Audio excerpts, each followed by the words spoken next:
All right, Paul. Welcome to the today's episode. I'm super excited about the topics that we have lined up. We will dive deep into what we call the boiler room insights and things you see that are working in the field, that are not working, lesser understood concepts, and so on. Experiments that you are running. So it should be a good one. Yeah, I'm excited to get this thing started. It sounds like a really interesting project, and I'm happy that you chose me to be part of it. Super. So before we dive in, Paul, do you want to just share a bit about you and your current role? Yeah, absolutely. So currently I am an account executive at MedCenter. I've been brought on to build out their sales function and build their sales team. One of the reasons I chose MedCenter is the team is top notch. They built an outstanding product. They're ahead of their time as far as kind of this challenge that they're specifically solving. And the AI bandwagon was pretty easy to jump on board just with how fast it's moving. So that's one of the reasons I joined the team.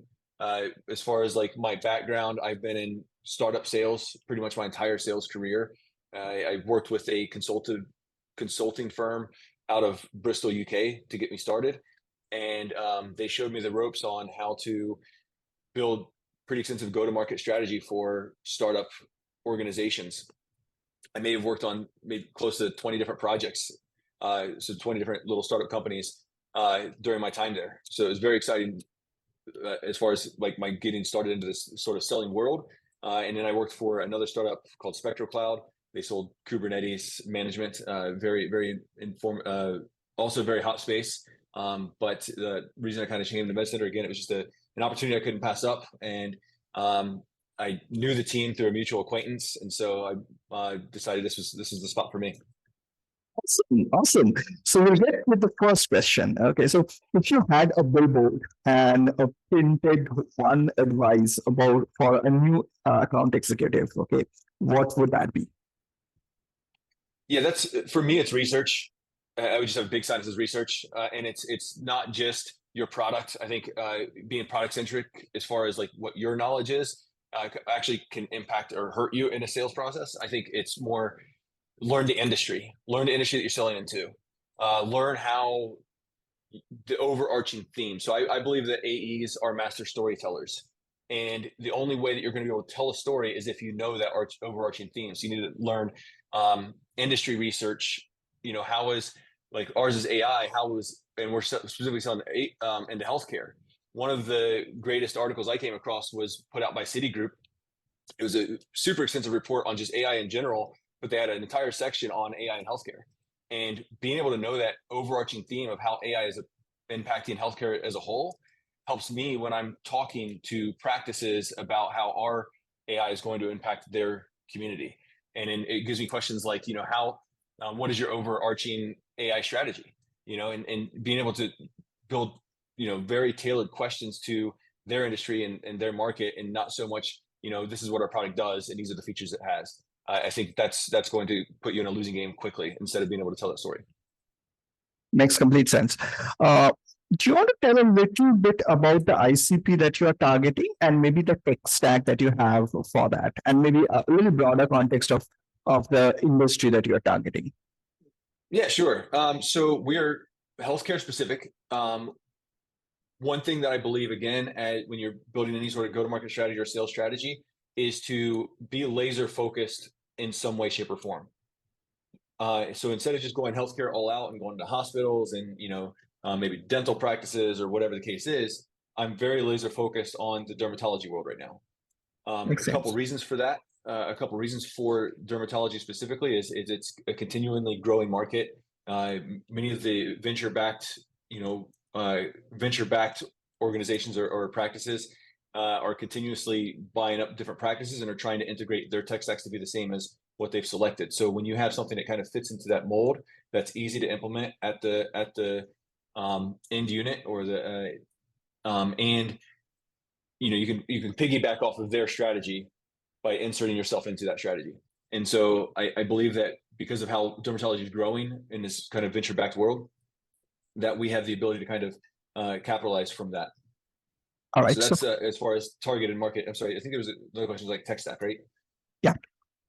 So as far as tech stack, we use HubSpot as our main CRM, and we use the full enterprise layout. So we have marketing and sales both coming from the same pane of glass. I really like this approach because, when you have multiple different panes of glass, whether it's, I've been at places where you use like Salesforce and Outreach, and you wind up having a bunch of different things that kind of come together to make, and HubSpot, I think they used all three. And, when you have all these different panes of glass, it's really hard to, number one, have real clean data quality, as well as, you don't get the same thing from every platform. So you're constantly using, you're having to jump from platform to platform and having multiple panes of glass. I believe working from HubSpot directly helps you build up better automation, workflows, and all that sort of thing. So that's one tech stack. As far as like other things I love, Seamless AI, I think is a great thing for being able to snag data, to be able to import. And because it does have the integration with HubSpot, you can just kind of pop leads directly into it. Also, researching is Sales Navigator. You can't go wrong.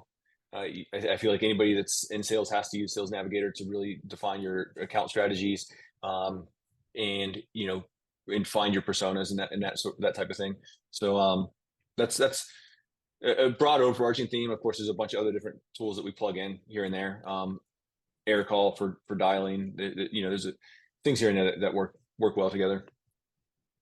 All right. So the other question that keeps coming is in terms of building the list of your target accounts and territory planning. Are you guys relying on SalesNav and Seamless to do that? For the vast majority of it. So for finding our leads, it's either going to be Seamless AI. And what's funny about that is I never used some of the functionalities of Seamless AI. And as I came into this specific role, I realized there was something else that I never really leveraged before. And it was being able to pull leads directly from organizations' websites. One of the challenging things that I came across with reaching into the dermatology world is that when you're reaching out to smaller practices, they're not on LinkedIn. And so when you're reaching into those larger venture-backed firms, sure, that the leaders that you need to get in touch with, they're there and they're available. But when you're talking about single practices or smaller practices with a few providers, most of them aren't going to be available on LinkedIn. So being able to pull leads directly from their company website does help a lot with that. But yeah, I think that being able to use both and be able to leverage both together is pretty powerful for me. So yeah, I mean, this is a common theme that we keep hearing, that some of the industries are not very active on LinkedIn. And as you mentioned, I think if there is a way from their website, if that can be pulled directly into HubSpot, it's a superpower. I think a lot of companies, we also see they use Google Maps and so on and so forth, other directory services where we use Google Maps. So yeah, that's always a super hack for community to know. All right, good stuff. Okay, so next question, hot topic. What is your best practice to work with SDRs, junior SDRs? Okay, so how do you guide them? How do you have sync with them? What are the best practices? Absolutely. That's a great question. So I believe wholeheartedly in sort of either one-to-one or, the SDRs work specifically with specific AEs, whether it's, a 2-to-1 or 1-to-1 or whatever the case is, that they're feeding a specific AE. And I believe it's the AE's role to empower the SDR. So it's you take them under your wing, you become their mentor, you basically raise them up to be top sellers themselves. And the only way you're going to do that is through continued enablement. A couple ways that I choose to do that is, number one is I build slide decks and am very good about documenting the process that I like to use. And I give them a bunch of reference material and resources to basically continue their own education. The second thing is supply them with accounts. This is something I think is a lot of times missed by AEs, is that they don't feed their SDRs with information they kind of leave them to their own devices to figure things out. And so I think that if you supply them the focus that you're on, then it puts them more in line with what you're doing. And so I like to build accounts list for my SDRs, and I tier them out for them so that they have a direct focus on where they're prospecting their leads from. So they're able to find the leads that I'm looking for, and because I've enabled them through my slide deck, and then also they're able to again be on that same laser focus with the accounts that I give them. Got it. Yeah. Um, the other hot trend in 2020, I think 2022 onward, it kind of picked up is the entire concept of intent data. So having some sort of, instead of like kind of carpet bombing, having some sort of signals to kind of monitor and see whether which accounts to prioritize and so on. Do you have a view of that? Like, what do you think are the trends on that front? Because it's again a hot topic. I'm sorry, the trends on, I missed that. It kind of broke up a little bit on me. What was the question exactly? So the question is around what's your thought around intent data? Like, do you what's your take on that? Like, Intent data. So I think this can be hit or miss for me. So I think obviously things like website visits and that sort of thing, when you're getting intent from your own people viewing your materials, I think that's really valuable intent. Sometimes some of the buyer intent that I've worked with in the past, I've had, very extensive platforms that say they can do some great things, and yet they don't provide what they say that they can. And so when you wind up reaching out, it's very, I'm sorry, when they're sourcing the leads for you. So the intent might be valuable, but the leads that they give you aren't always valuable. So I don't believe in like sort of anything that's going to say, I can give you the best list of leads and this will be perfect for your industry. Those kind of things I kind of try to avoid. But if I can leverage their intent to look for my own leads within the organization that they give me the intent about, then that's a little bit of a different story. Does that make sense? Yes, completely. Right. Okay. So another trend that is picking up is full stack sourcing their own opportunity, kind of doing the entire thing. What's your thought on that? Does it work? Does it not work? If it works, under what scenarios? Yeah, I believe that any AE that stops cold calling is only hurting themselves. If you're not sourcing your own opportunities from the very beginning, we start as SDRs, most of us, and that's the foundation. And this is what I said about enabling my SDRs. And I tell them to never stop prospecting. You should be putting your own leads in every single day because you should know better than anybody else what that lead looks like and what that ideal persona is. And again, you gotta have blocks of time set aside specifically for you to reach out to those new prospects. And if you're not doing that, you're leaving a lot of money on the table. Yes. Okay. The Okay, tools automation is always something that we find people are looking for new tools, new automations, what's working, what's not working. So, any CK tool automation apps that you're using that you found it very powerful in the recent past. Yes. I would say, again, I'm a big person on workflows and triggers within the systems themselves. So when you have a really solid sales ops workflow, then it makes the selling process easier. So for me, it's about defining a very solid process and making sure that process is not only easy to follow, but it runs smoothly. If your sales ops isn't running efficiently, then that's where the problems begin. So for me, I am constantly tweaking HubSpot workflows on almost a daily basis. I'll spend a little bit of time just making sure that the workflow that I'm trying to make happen is continuously getting streamlined. So it's not it's not an overnight fix. It's never something that you can just instantly build, but a little bit of attention over time will really help to streamline your process. And again, bringing on those SDRs and bringing on people to learn your process, the easier you make it for them, the faster they're going to be able to advance and the faster they're going to get to selling themselves. Again, making a process easy for them to follow leads to success.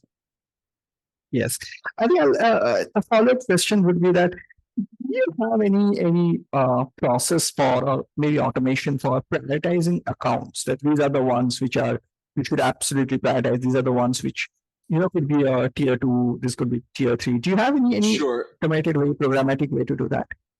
So I would say no. So I have not really dug into that. I've actually looked at some recent things for that, but I still do a lot of account prioritizing myself, and I still actually, to tell you, I still use spreadsheets, and I tier them out as I research them. So I'm very focus on account research from the beginning. Like I said, it's accounts, then prospects.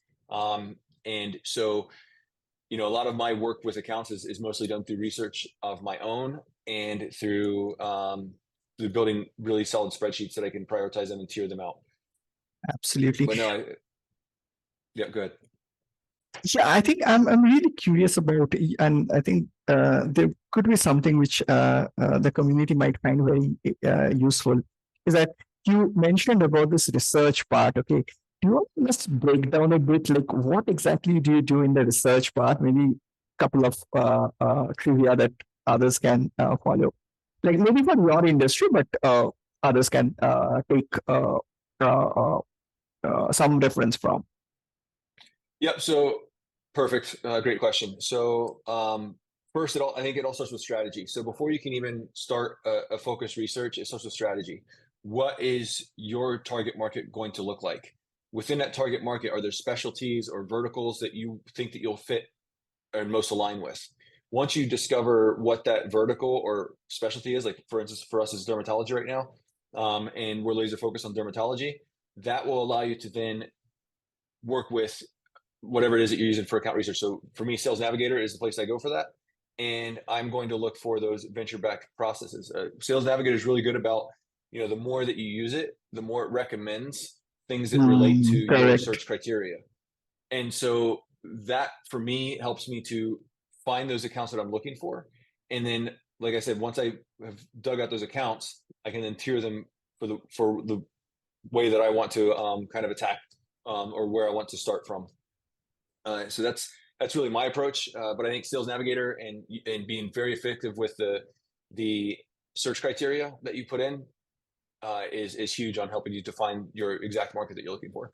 And this happened, even in the past when I was doing things like I sold into oil and gas pretty extensively. I sold into banking and finance and insurance, and so like same thing. You go to LinkedIn and you start to focus on very specific industries, and that's where you'll be most successful. Obviously regionalizing too, and obviously regionalizing and making sure that you have a regional strategy, I think is effective as well. So as part of that. Super. And just to add context, like your target market, can I safely say it's like a target market of 20,000 or 30,000 accounts, or it's more or less like? So we're probably so we have a few different tiers, and we've strategized how we're going to protect those tiers. I would say that the top tier accounts are probably in the lower numbers. I would say right around 5,000. I wouldn't say 20,000, but then I would say some of the smaller practices or those mid-level, which is where we want to generate probably most of our revenue from right away, because we've done very much a product-led growth account. And so because it's mostly word of mouth and people just kind of finding out about our organization, I think that those small practices do a lot of talking to each other. And so I think it's, that would probably be in closer to the 20,000 probably pretty easily 20,000 range. Makes complete sense. All right. We are moving toward the end of the discussion. So I think the last question would be, any go-to-market or for that matter, sales related trend that you are very bullish in 2024? Yeah, I think again, product-led growth, I think is first and foremost when it comes to top trends. And I think the reason for that is you need to build a customer base that actually likes your product, and that customer retention is key. Making sure that you have the high NPS scores and that sort of thing, and that your community is engaging with you to review and rate you.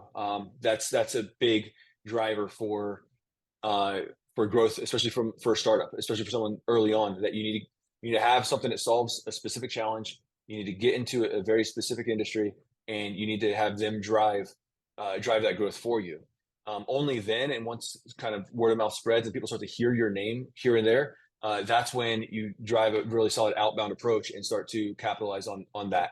So I think for us at MedCenter, that's been 100% our strategy has been to do a product-led right from the very beginning, build up that target market, and then now we're on the attack. So we've got a really strong footing. We're very early, and we're just so excited about what the next couple of years are going to mean for us. So yeah. I hope that answers your question. Awesome, Paul. I think yes, and I throughout the conversation, I think you had a lot of very interesting nuggets, and then I'm sure community will find those very useful. But then it was great having a chat with you, and look forward to publishing now this, and then hopefully we'll get a lot of good feedback from the community. And thanks for doing this with us. Yeah, of course, it was incredible. I had a lot of fun with it. Thank you for picking my brain. That's part of the fun for me is actually sharing this information that I've learned over the past nearly a decade of sales. And I'm, like I said, very research oriented. I do everything I can to know not only sales inside and out, but any industry that I get into, I really dig in. And so if I leave you all with nothing more than the fact that it's all about how much you research and how much you learn, and continued learning will never stop with sales. Awesome. Thanks a lot.